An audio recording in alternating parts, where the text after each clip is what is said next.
Hello, hello, and welcome to Commitmas 2015. Tonight, I'm your host. My name is John Harris. If you ever want to follow me on Twitter, I'm at the VCAC guy. And tonight, we've got Apollo Catlin on, and he's going to be talking merge and merge conflicts. And you can catch him at Apollo Catlin on the Twitters there. Do got a couple quick notes before we get started, and I hand it over to Apollo. As far as get in on the conversation. If you see something interesting that you want to share with the rest of the community, maybe share it out on Twitter, or you got a question or whatnot, you can follow us at Commitmas and at vBrownbag, and you can tag those with hashtag Commitmas or vBrownbag. If you got those questions, I'll be picking those up. You can also put them in the chat window here in a GoToMeeting. Either of those will get us what we need. As far as recorded episodes, so if you've missed any episodes, maybe you want to go back, do one of the challenges, you can get those at http://bit.ly/commitmas2. And then we've also got a GitHub repo out there, and that's where we've got a lot of information about what we've been doing, the different challenges, things of that sort.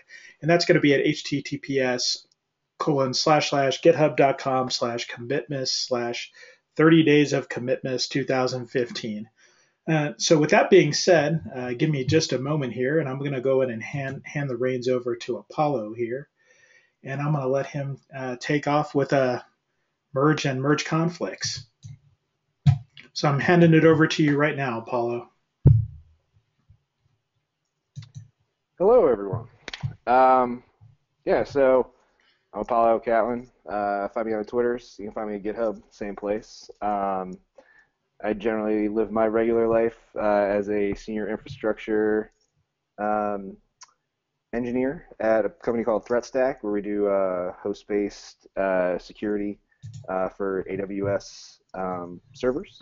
We live in EC2. We love to secure cloud stuff.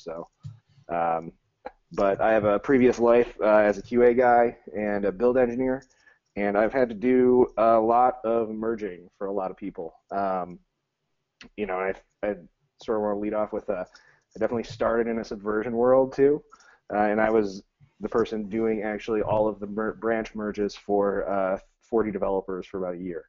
I don't know why we had the system of having like a guy fresh out of college who had never worked in computers before with philosophy degree doing merges and Subversion, but I developed a really healthy distaste for that, and I think some of you might have experience with that. And I want to point out, sort of right off the top, especially if you listen to one of the previous talks, you're going to know that merging and branching in Git is very different than it is in Subversion. And what I'm going to talk about here, the words I'm going to use, you may know a Subversion equivalent.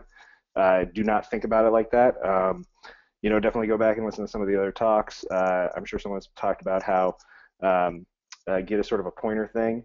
We can sort of see here that sort of like there's all these SHAs around, and there's not really sort of a history where you're just layering diffs on top of each other. You're sort of collecting these objects and then tagging those objects with certain branch names. Head is obviously your most recent one. I think some of those things are going to come up, but it's just important to think about, like, when we're talking about merging, we're not actually talking about necessarily taking two different diffs and stacking them and putting those diffs in an order. What we're talking about is actually putting whole files in the right place and then committing those, and then sort of moving these branch headers. There's a really good video. I'll drop a link a bit later.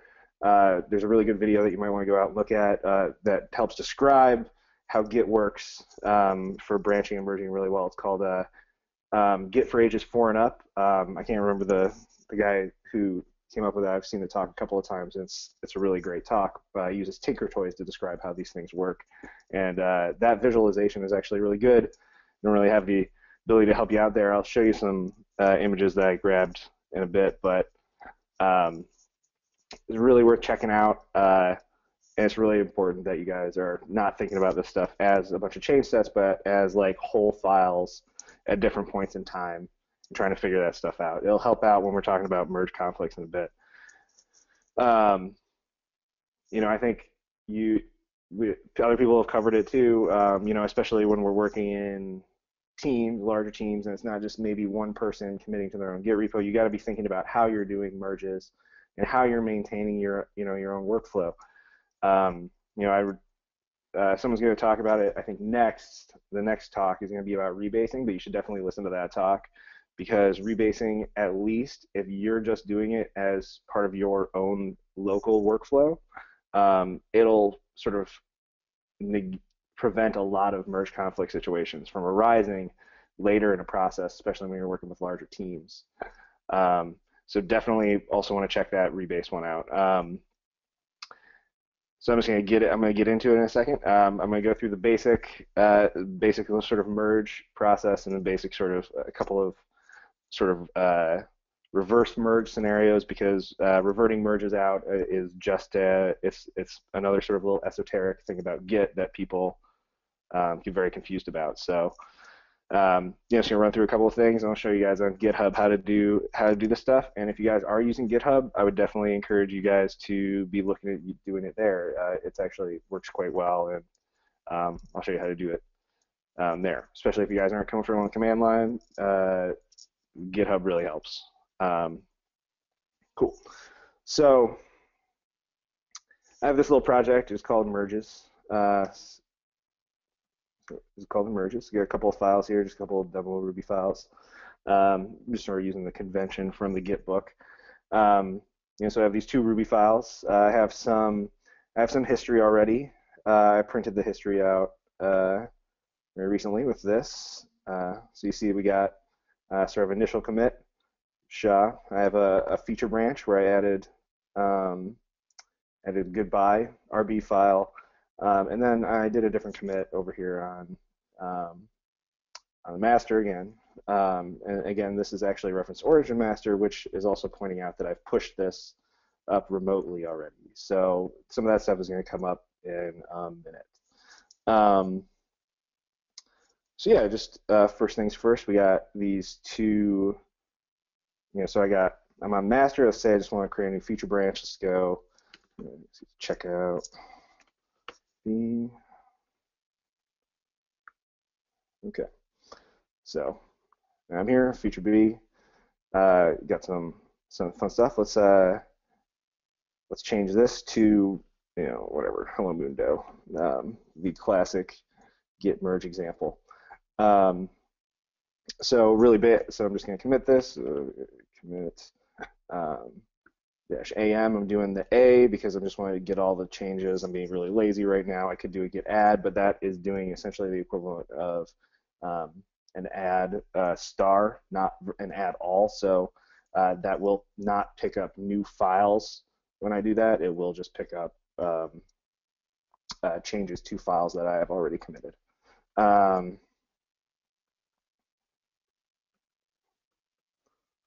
Okay.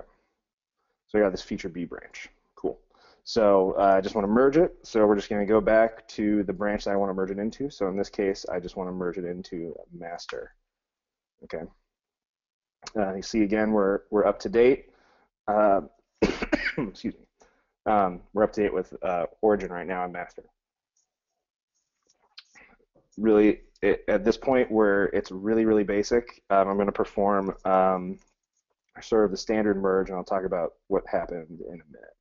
So again, let's do the git log with that. So now you can see that head is still, so we're back here, we're in the head, we're pointed at master, there's this other feature B branch, and that's what we're going to merge in. So merge, and I'm just going to name the branch feature B. Cool. So in here you'll see that there's a two-line change. Excuse me. There's a one-line change. Sorry. One file, two changes, a add and a delete, which is again one line, one file change, one insertion, one deletion. So I'm just seeing that, which is what you guys saw changing that line before. So let's see the change in the git log now.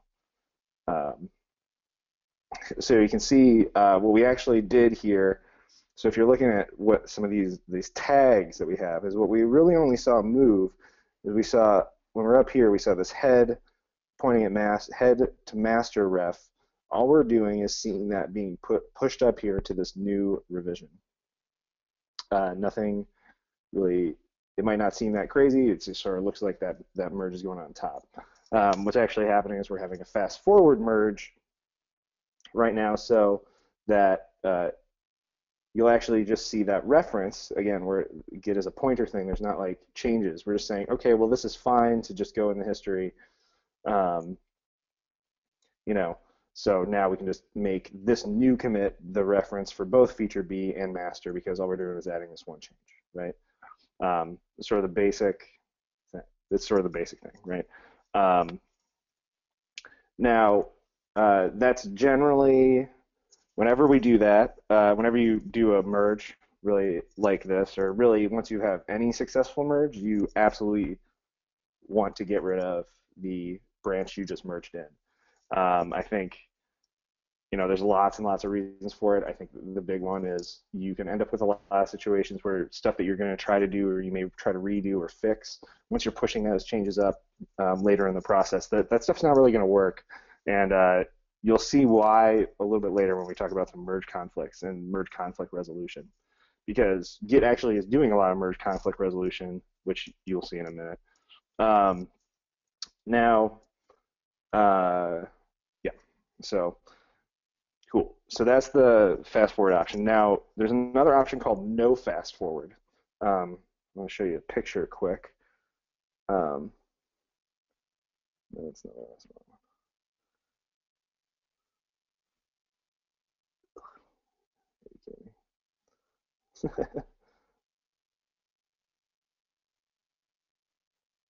Okay.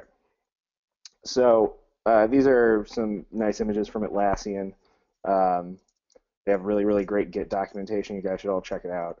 They have a lot of really good people doing a lot of really good stuff over there. I actually use SourceTree on a daily basis as their Git client. It's really excellent. But so what we had here is we had master, we had some feature, and this is what we did. So we added that one commit that changed it to Hello Mundo. Then we just did a regular merge, didn't say anything, automatically a fast forward merge, and since it could do a fast forward by default, what it would do is all it did was move this master reference to point at the same place. Now there's another option called no FF. I'll include these pictures in later.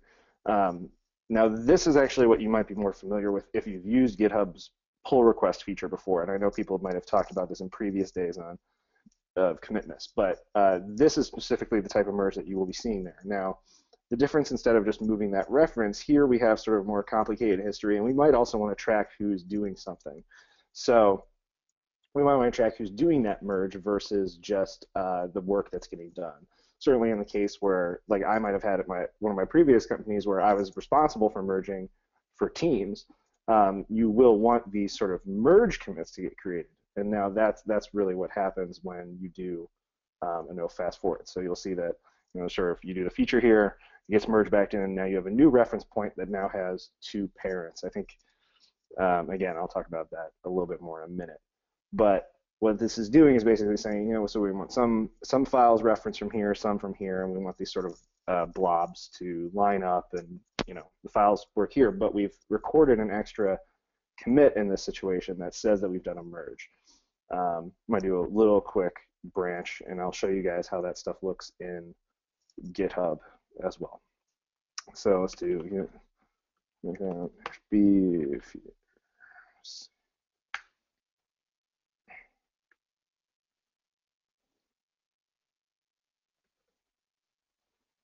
Let's do all-out window.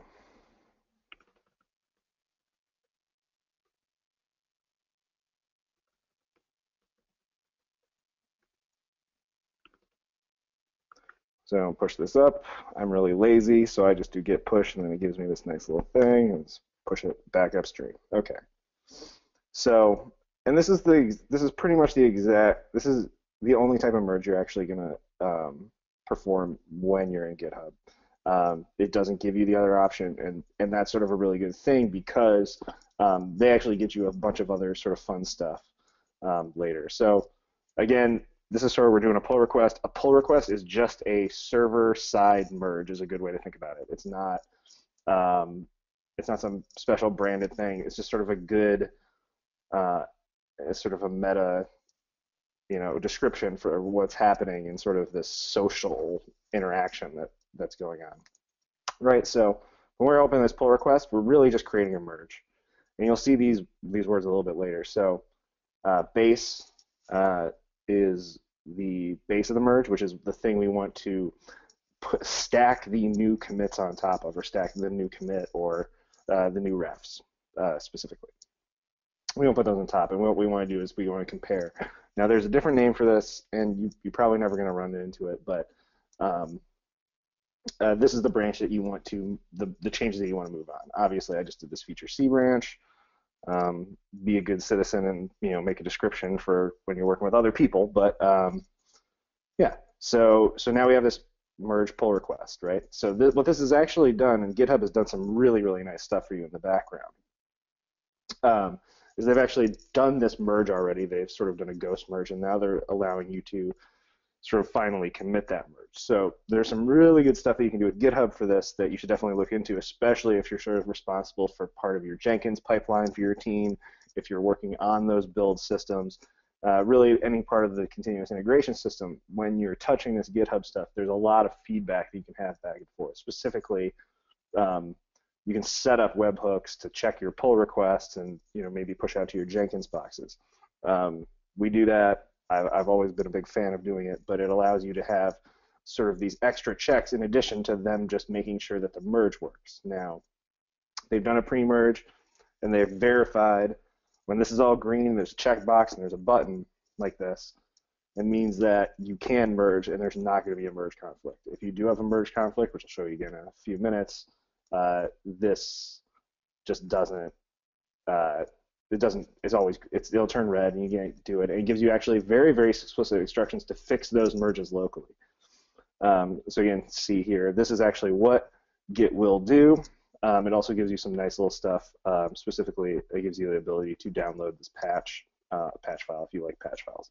I'm not going to talk about patch files, but really nice GUI, but it's actually verifying that your merge is ready to go and you're not going to have any conflicts. So I'm just going to do this, merge pull request, confirm the merge. You'll see this, and then again, they're also reinforcing best practice. What you see in GitHub, just kind of follow along. You delete this branch. Another good GitHub thing is you can bring this back. Now there's another way to do this locally, which let me just type this in the command line for you, but it's git checkout, say feature C2, and then what we would do is we would use, right, so do git log again. So we got this. So this is just a commit. We're gonna get this branch is gonna go away in a second. So git checkout master. Sorry. Git branch dash D feature C, right?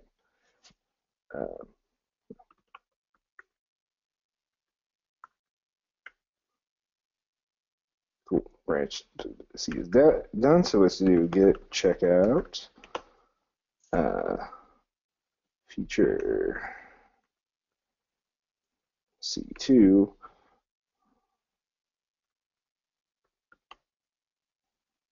And then we're just going to drop that commit shop. So this is actually going to bring that branch right back to that pre-merge state before you deleted it. Now, again, at server side, you can just do this with this restore branch. The next thing I'm going to talk about is actually git revert merge. If you're using GitHub, use this one. It's actually doing it right. I'll talk about the command in a second. But eventually, once you've done your first revert, you want to basically be reverting the reverts commits. But the first one, where you're just undoing a merge commit, so let's go back to master. When you want to undo that very, very first merge commit, sorry, I'm getting it. Ooh.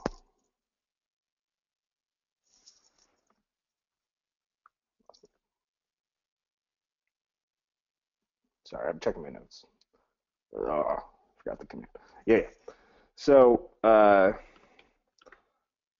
right. So I want to undo this pull request. So again, that's where. So this is what we saw. And I meant to show you this. So the git log. So now that the difference is with this git log. So before you didn't see this showing these lines because there was no merge commit. It just sort of moved this head reference. But now we have this merge commit. So we have this creation of these two things, and the stuff's getting merged back into master. And we're merging that head. But let's say I want to undo this merge commit. So what I want to do is I want to do git revert -m for merges. One because git, and then head because I just want to revert that head commit. Again, it's going to drop me up here. It's going to ask me to create a nice little message. I'm cool with that message. You'll see that this reverts this version and changes made to whatever. So I've done that. Let's do this git log here, right? So now you've seen this thing merge, and then now there's this reverse merge. If we actually looked and diffed and compared these two things, this one would be the exact same as this because it's completely undoing this thing. And you're moving right back down this line, which is what one line does. It allows you to say, so whatever branch you're on, you always see that stuff lined up on that left. Nice little command, git log -graph, which gives you the nice little lines and the stars. One line, which aligns all of the current branch you're on up to the left. Decorate, colors, all. I don't know, I always do all. Really, really nice little tool.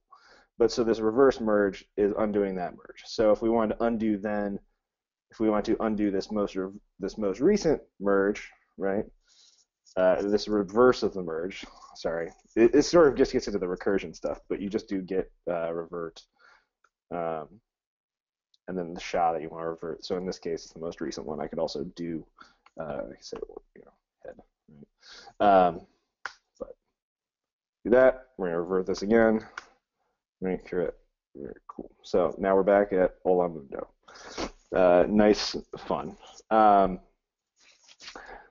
So I think it's even better when now you get some merge conflicts. So it's really, really basic.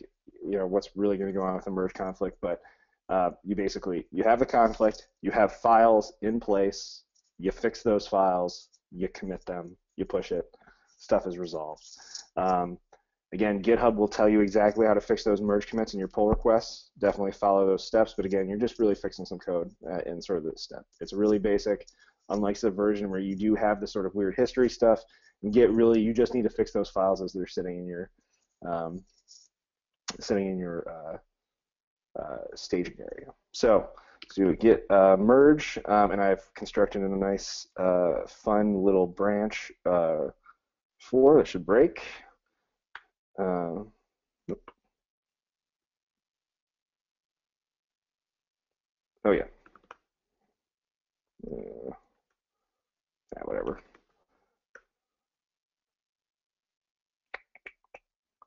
Sorry. Well, I set that up wrong, so I got. It's going to take another couple of steps to do.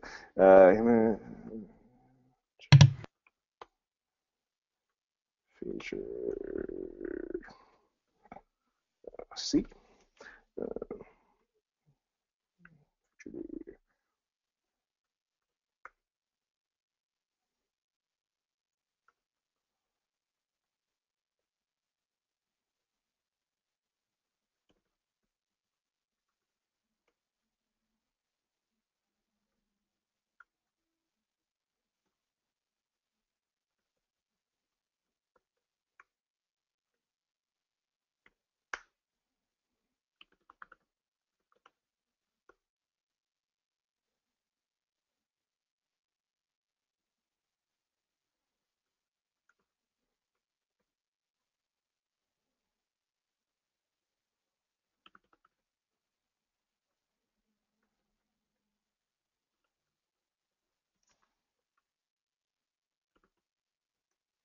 Okay.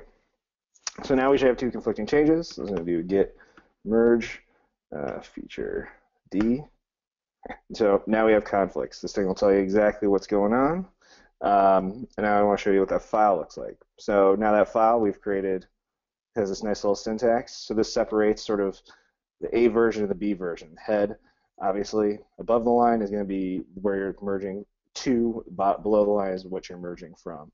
And all you need to do is put this in file exactly how you want it, right? So let's just say I want, so all you got to do is delete all this nice little syntax. You just got to do,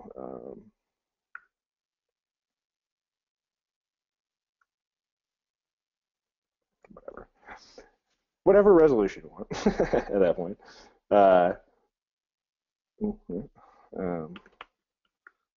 Status, so we've modified there. So all we have to do at this point is git commit. And I would always encourage you guys to not pass a custom commit message there. Oh yeah, I gotta add it. Being lazy. Right, so nice merge branch of the feature D. Save this. A log, check that git log again. And so now we have this merged in, and this is turned red because we've actually recorded a conflict resolution there. So you actually will have seen here that I said I've recorded a conflict resolution. That's actually a fun feature called re. So it's called git re. You should Google that and check it out if you want. If you ever do a lot of merging for other people. It's really too much to get into. It's some nice, cool Git plumbing, but definitely worth checking out. We only have a couple minutes left, and I just want to cover a couple of very specific little things that'll help you resolve those merges as well. But again, all you need to do is get those files exactly how you do, add and commit your changes. Yeah. So there is a nice little thing called. Sorry, I took far too many notes. Right. So there's another little. Okay, I gotta type it in. It's not working. Merge X hours. Oh, say. So there's basically this nice little syntax for git merge called X, right? So when you do the git merge, you can do either hours, which will always choose your local files over whatever you're merging in the case of there being a conflict. You can do theirs, which is the same, sort of the same thing, and then you just pass the branch that right? Branch to merge, right? So there's that really nice little syntax. It's sort of just, it's already choosing one or the other.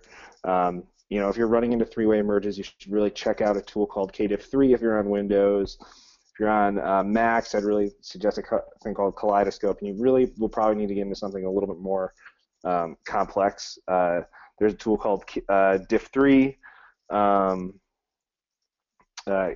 There's a tool called KDiff3 you can use on Unix systems that also does three-way merges. Again, this is a sort of a GUI merge tool.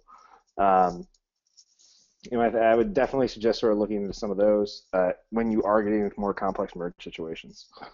I don't think we have a ton more time, so I'm just wondering if there are questions or if there's anything else I should talk about.